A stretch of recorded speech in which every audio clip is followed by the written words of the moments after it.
Promise Day always felt quieter than the others. No flowers wilting by the end of the night, no crowded dinners, no loud expectations, just words, and the weight we chose to give them. That morning, the light came in gently through the kitchen window, settling on the counter where I had already laid out 2 mugs. I remember noticing how calm everything felt, not dramatic, not celebratory in a showy way, just steady, familiar, safe. I had woken up earlier than usual, not because of an alarm, but because my mind had already started rehearsing the day. Not speeches, nothing like that, just small thoughts. The way his voice softened when he spoke about the future, the way he always said my name when he meant something, the way promises, when spoken quietly, felt more believable than anything shouted. Promise Day wasn't about proving love to the world. It was about reminding each other that the life we were building still mattered. I made coffee the way he liked it, measured without thinking. Muscle memory does that. Love turns routine into instinct. As the kettle cooled, I reached for the card I had bought days earlier. It wasn't flashy, cream-colored, thick paper, the kind that feels intentional when you hold it. Inside, I had written slowly. I remember pausing between sentences, not because I didn't know what to say, but because I wanted each line to feel honest. Not romantic promises, real ones. That we would keep choosing each other, even on quiet days. That we would protect what we had built. That we would never let comfort replace respect. I placed the card on the table, aligning it carefully, as if placement itself mattered. In relationships, we often believe small order keeps bigger chaos away. He was still asleep when I finished setting everything up. The apartment felt peaceful in that way it only does when you believe nothing is about to change. Our life, at least on the surface, had settled into something reliable. Shared routines, shared plans, shared responsibility. Our finances had always reflected that same stability. We weren't extravagant, but we were secure. We planned carefully, talked things through, checked in. Our joint savings had grown steadily over time, crossing a point that made future plans feel real instead of hypothetical.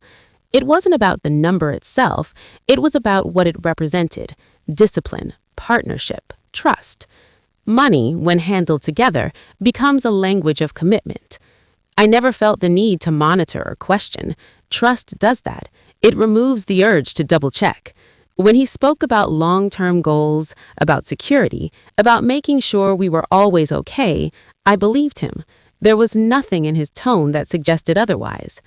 When he finally walked into the kitchen, hair still slightly messy, he smiled the way he always did when he saw me waiting. That familiar, easy smile. The one that says, "This is where I belong." "Promise Day," he said softly, like it was something private between us. He kissed my forehead, lingering just long enough to feel sincere.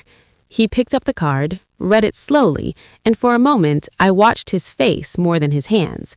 People say you can tell a lot from expressions. At the time, I saw nothing unusual, just attention, just presence.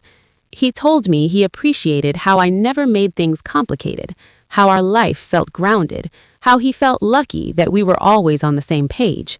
Then he made promises of his own. Nothing dramatic, nothing unrealistic, just continuity. That we were solid, that our future plans were intact, that he was committed. To me, to us, to what we had built. His voice was calm, measured, confident. I didn't interrupt. I didn't analyze. I didn't look for hidden meaning. Why would I?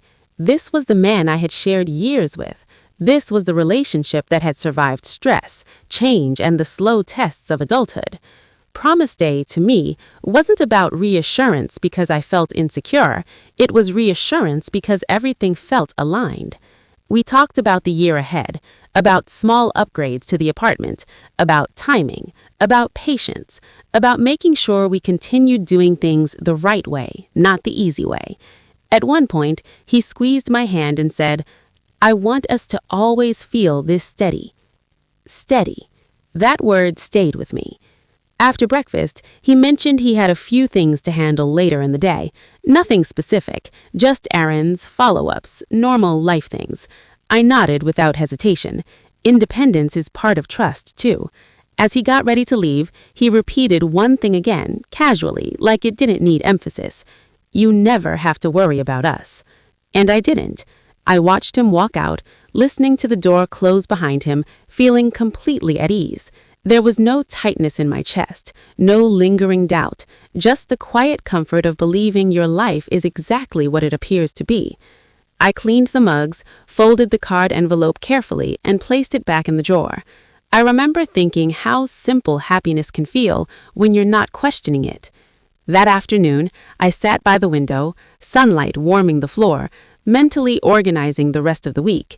Everything felt predictable in the best way. Safe, accounted for, stable. At that moment, I had no reason to question anything. Promise Day had done exactly what it was supposed to do. It reassured me, and I believed every word. Promise Day did not end the way I had imagined it, not in any obvious, dramatic way. There was no argument, no raised voice, no sharp disappointment that could be pointed at and named. It simply slipped out of rhythm. The morning had passed with the softness still intact. He kissed my cheek before leaving, promised he would be back early, promised dinner, promised time. His words were warm, familiar, practiced in the way only long relationships allow. I watched him leave with the same quiet trust I always had. The door closed gently behind him. Nothing felt wrong yet. I went on with my day believing I was still standing inside the promise. By early afternoon, I had already checked the clock twice without realizing it. Not because I was anxious, just attentive. Promise Day had always been about presence for me, not grand gestures, just alignment. Showing up when you say you will, being where your words say you are. Around 3, my phone vibrated. A short message, polite, almost formal. He said he was running behind. Meetings had stacked unexpectedly. He would explain later. I replied with a simple acknowledgement. No frustration, no questions. I didn't want to sound impatient. I didn't want to turn a soft day into something sharp. So I waited. Waiting has a way of stretching time. The light outside shifted slowly, the way it does when afternoon gives way to evening. I noticed it more than usual. The shadows grew longer across the floor. The coffee I had made earlier had gone cold, untouched. I reheated it without really wanting it. Routine motions filled the space where certainty usually lived. By 6, the promise felt thin, not broken, just stretched. He called briefly. His voice was calm, almost too calm. He apologized again, explained he was still tied up, promised he'd make it up to me. I listened. I believed him. I always had. Still, something about the timing felt off. Not wrong, just misaligned. After the call ended, I didn't sit back down immediately. I stood there with the phone in my hand, staring at the blank screen longer than necessary. I wasn't hurt yet. I was unsettled. Promise Day is a strange thing. It amplifies intention. It makes timing matter more. And when timing slips, even slightly, you feel it. Later that evening, while clearing space on the table, I opened my laptop to distract myself. Nothing purposeful, just noise to keep the quiet from becoming too loud. My email was already open from earlier. A new notification sat unread. It wasn't addressed to me directly. It was a calendar update, shared access, automatically synced. The subject line meant nothing on its own, a routine entry, a date, a time. I almost closed it without reading, but something, instinct maybe, made me pause. The time overlapped with the hours he said he was stuck elsewhere. Not by a few minutes, by several hours. I didn't jump to conclusions. I didn't accuse. I didn't even feel anger. I read it twice, carefully, checked the date, checked the day, Promise Day, the same date he had spoken so gently that morning. I told myself it could be a mistake, an old entry, a reschedule that hadn't updated. There were many reasonable explanations, and I walked through them quietly in my mind, giving each one space to exist. Still, the feeling stayed. It wasn't heartbreak. It wasn't betrayal yet. It was disbelief wrapped in politeness. When he finally came home, it was late, much later than he had promised. He looked tired, apologetic. He kissed my forehead, thanked me for being understanding. His tone suggested gratitude for my patience, as if patience was the correct response. I didn't confront him. I asked how his day had been. He answered smoothly. Too smoothly. His words did not match the calendar entry I had seen earlier, but I didn't correct him. I didn't correct me. I simply listened, nodding in the right places, responding with calm neutrality. Inside, something shifted. Not loudly, not dramatically. It was the quiet realization that words and timing had stopped aligning. That night, after he fell asleep, I lay awake longer than usual. I stared at the ceiling, replaying the day without emotion, almost clinically. I wasn't trying to catch him in anything. I was trying to understand why my body felt alert while my mind insisted everything was fine. I reminded myself of dignity. I reminded myself that reacting without clarity only creates noise. So I chose stillness. I didn't argue. I didn't cry. I didn't demand reassurance. I paused. Promise day had passed, but the promise itself felt unresolved, floating somewhere between intention and reality. I realized then that disappointment doesn't always announce itself. Sometimes it enters quietly, dressed as confusion. And in that silence, something important became clear. I deserved truth more than comfort. I went to sleep with that thought, not angry, not broken, just aware that the day meant to reinforce trust had instead introduced a question. And questions, once they appear, they don't disappear on their own. They wait. By the morning after Promise Day, something subtle had shifted inside me. Not pain, not anger, something quieter. I woke up at the same time I always did, made coffee the same way, folded the blanket at the foot of the bed with the same practiced motion. On the surface, nothing had changed, but the feeling of waiting was gone. In its place was a steady awareness, calm, alert, unemotional. I wasn't looking for proof, I was looking for consistency. That difference mattered more than I realized at the time. I started noticing time the way I used to notice tone, dates the way I once noticed affection, small gaps where promises used to live comfortably. It wasn't suspicion, it was alignment, or the absence of it. The first thing I noticed was routine. He had always been predictable. Morning schedules, work rhythms, travel habits. I had built my own days around that predictability without ever questioning it. That's what trust does. It removes the need to check. But after Promise Day, the rhythms felt slightly off.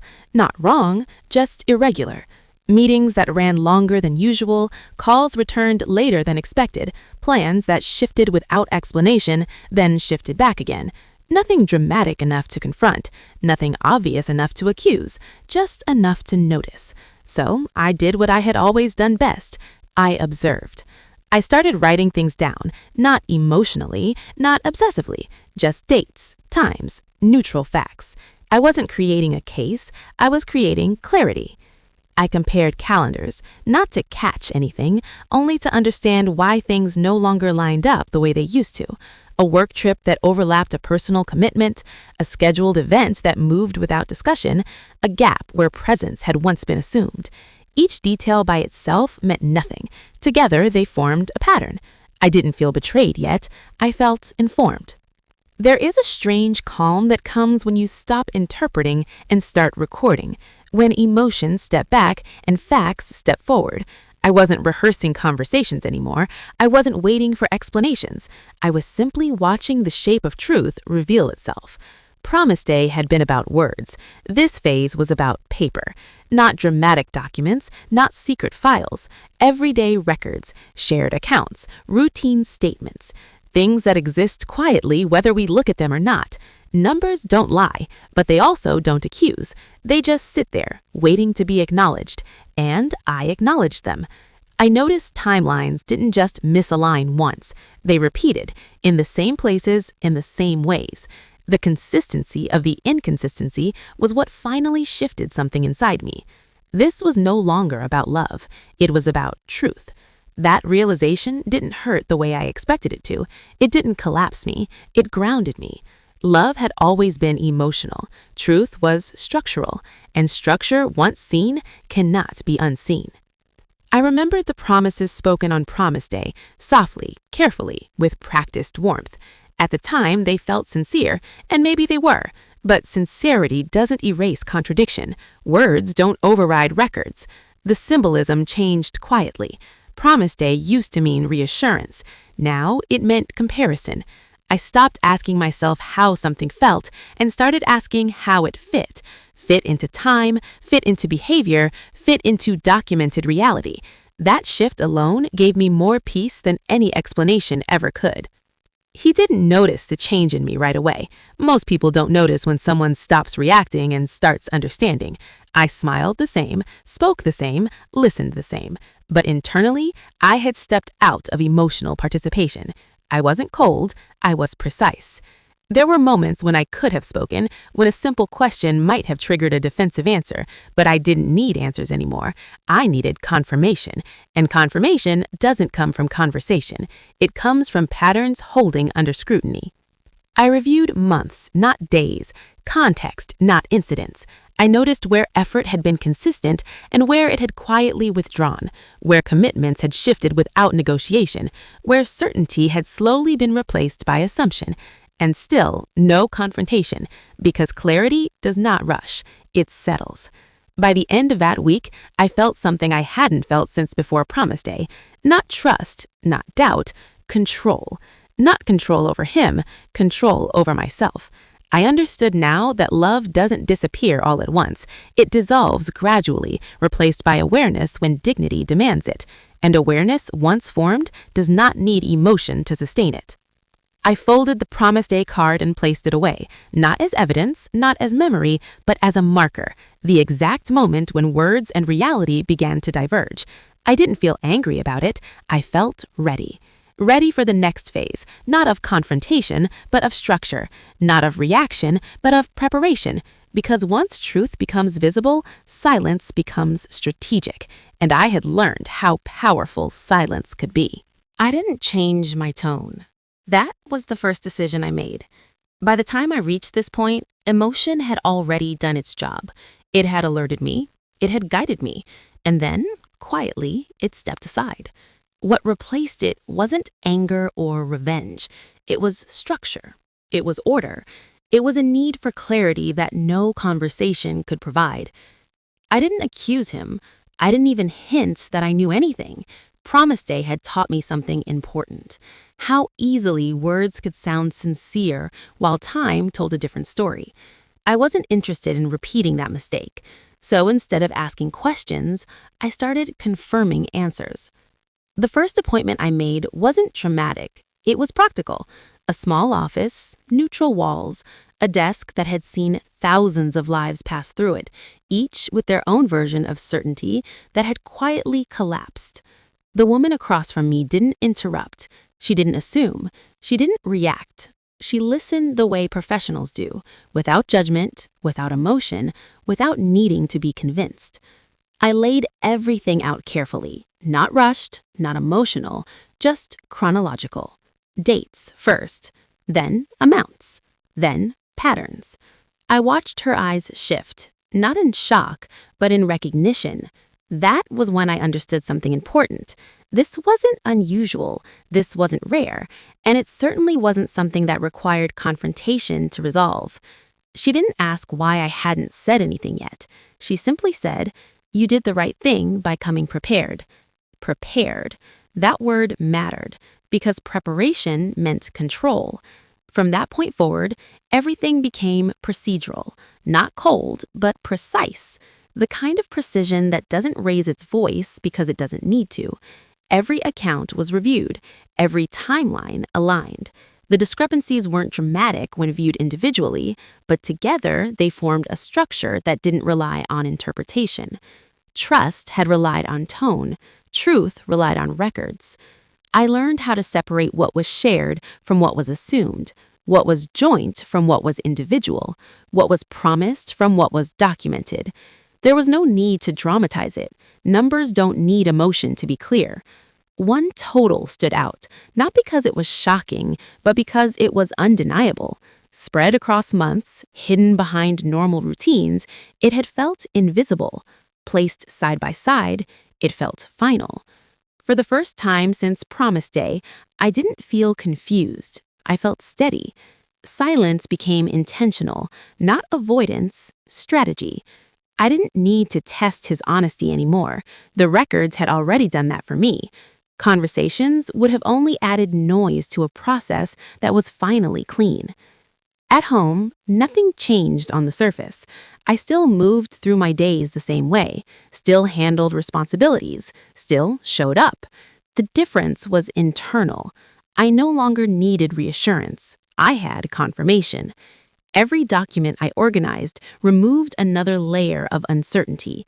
Every verified date replaced a memory I had questioned. The story stopped being emotional and became factual, and that was freeing.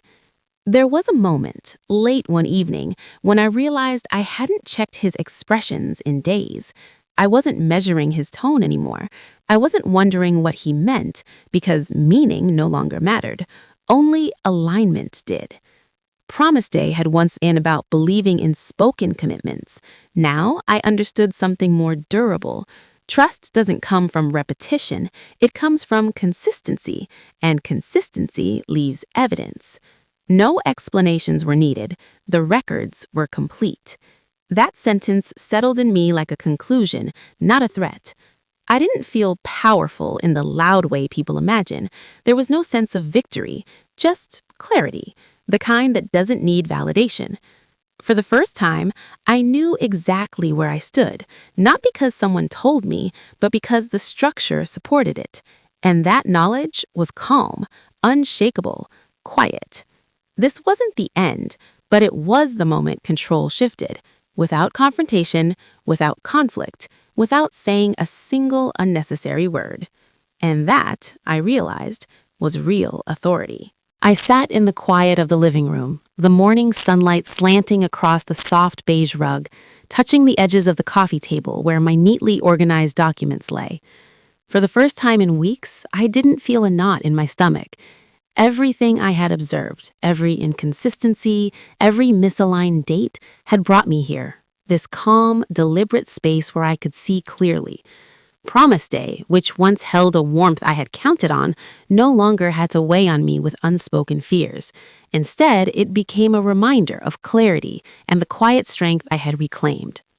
The lawyer's voice had been calm, measured, professional, the exact tone I needed. He didn't need to persuade me, and he certainly didn't need to confront him directly. The records spoke for themselves. Each financial transaction, each time-stamped communication, each calendar note had been scrutinized and organized meticulously. A simple glance told me the truth. Dates stopped matching, promises had been layered over discrepancies, and the gentle words of reassurance I had once clung to had quietly lost their authority. But that loss wasn't painful anymore. It was factual, undeniable, and entirely within my control. I sipped my coffee slowly, feeling its warmth seep into the corners of my hands. I thought of the days when I had rehearsed lines in my head, words I would say, smiles I would offer, hope I would nurture. Those rehearsals were no longer necessary. I had replaced uncertainty with structure, and trust had shifted from being blind to being informed. I had prepared, documented, and observed patiently, and now the outcome felt inevitable rather than forced. The house, once echoing with anxious anticipation, was filled with a serene rhythm of regained agency. Even small things, like the soft hum of the refrigerator or the subtle pattern of sunlight on the walls, seemed to confirm that the balance had returned. Each account had been reconciled. The numbers, which had once caused a flutter of unease, $12,842 for an unexplained dinner, $4,562 labeled vaguely as miscellaneous, $9,731 shifted inconsistently, now formed a coherent story. They aligned perfectly with my observations. Late nights, absent explanations, subtle deviations. It was all here, laid bare, and I didn't need to raise my voice to assert what was true. Silence had become strength. The knowledge I held, organized and validated, allowed me to move forward with certainty. No explanations were needed. The records were complete, I reminded myself, and in that quiet, I felt a profound release. The realization wasn't bitter. I could recall how Promise Day had once symbolized warmth, soft pledges, and shared dreams. Today, it represented awareness, prudence, and quiet authority. I folded the last set of documents, aligning the edges with precision, feeling the solidity of each paper beneath my fingers. Each piece was a testament to patience and diligence, a reminder that truth requires no embellishment. My name, my identity, my stability, all were intact. I had not fought loudly or publicly, yet nothing had slipped from my grasp. Power did not require drama. It needed preparation and integrity. I glanced out the window at the gentle sway of the trees, sunlight refracting through the leaves.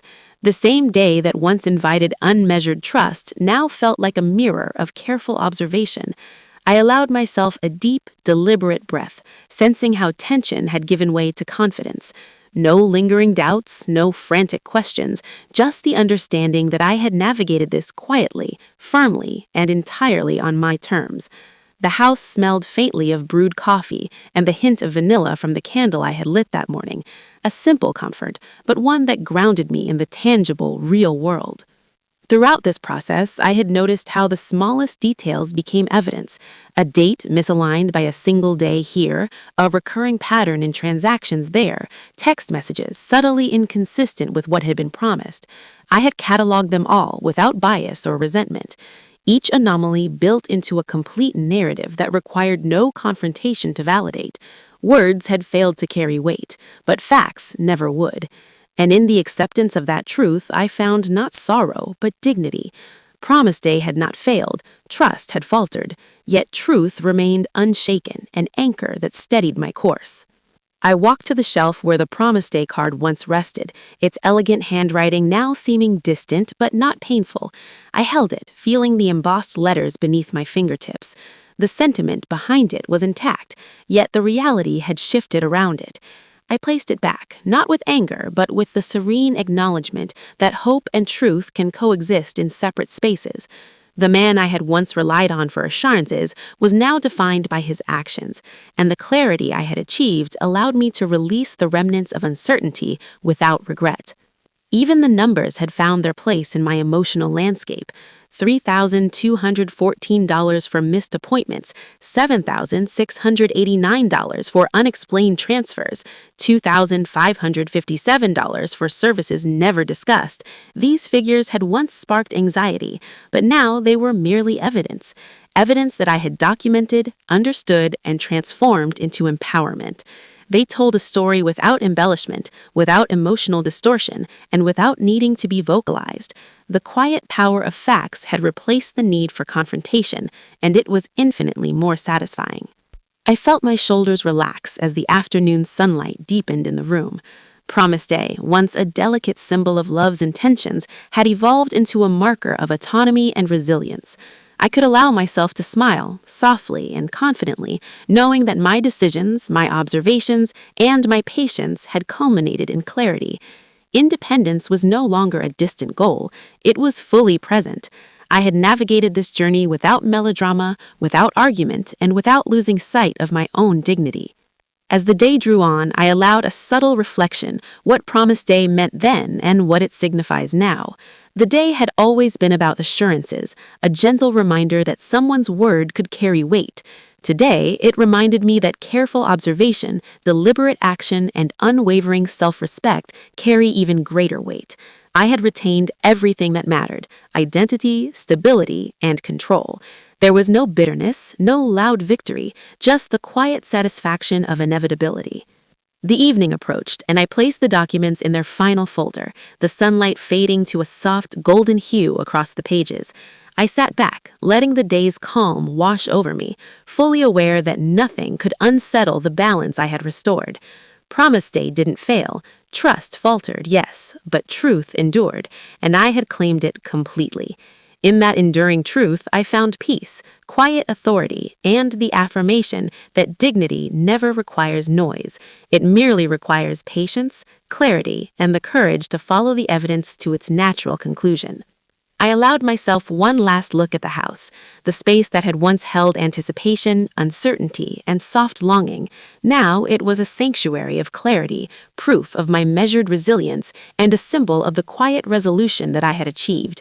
The warmth of a calm, controlled environment replaced the pangs of disappointment. The narrative of Promise Day had shifted from hope to empowerment. I had done nothing impulsively, yet everything had aligned perfectly. The day's legacy was no longer in promises spoken softly, it was in the resolute acknowledgement of truth, patiently observed, meticulously documented, and fully realized. As night settled in, I felt the weight lift completely.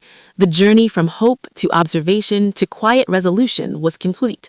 I understood now, unequivocally, that power does not require confrontation. Facts speak louder than words.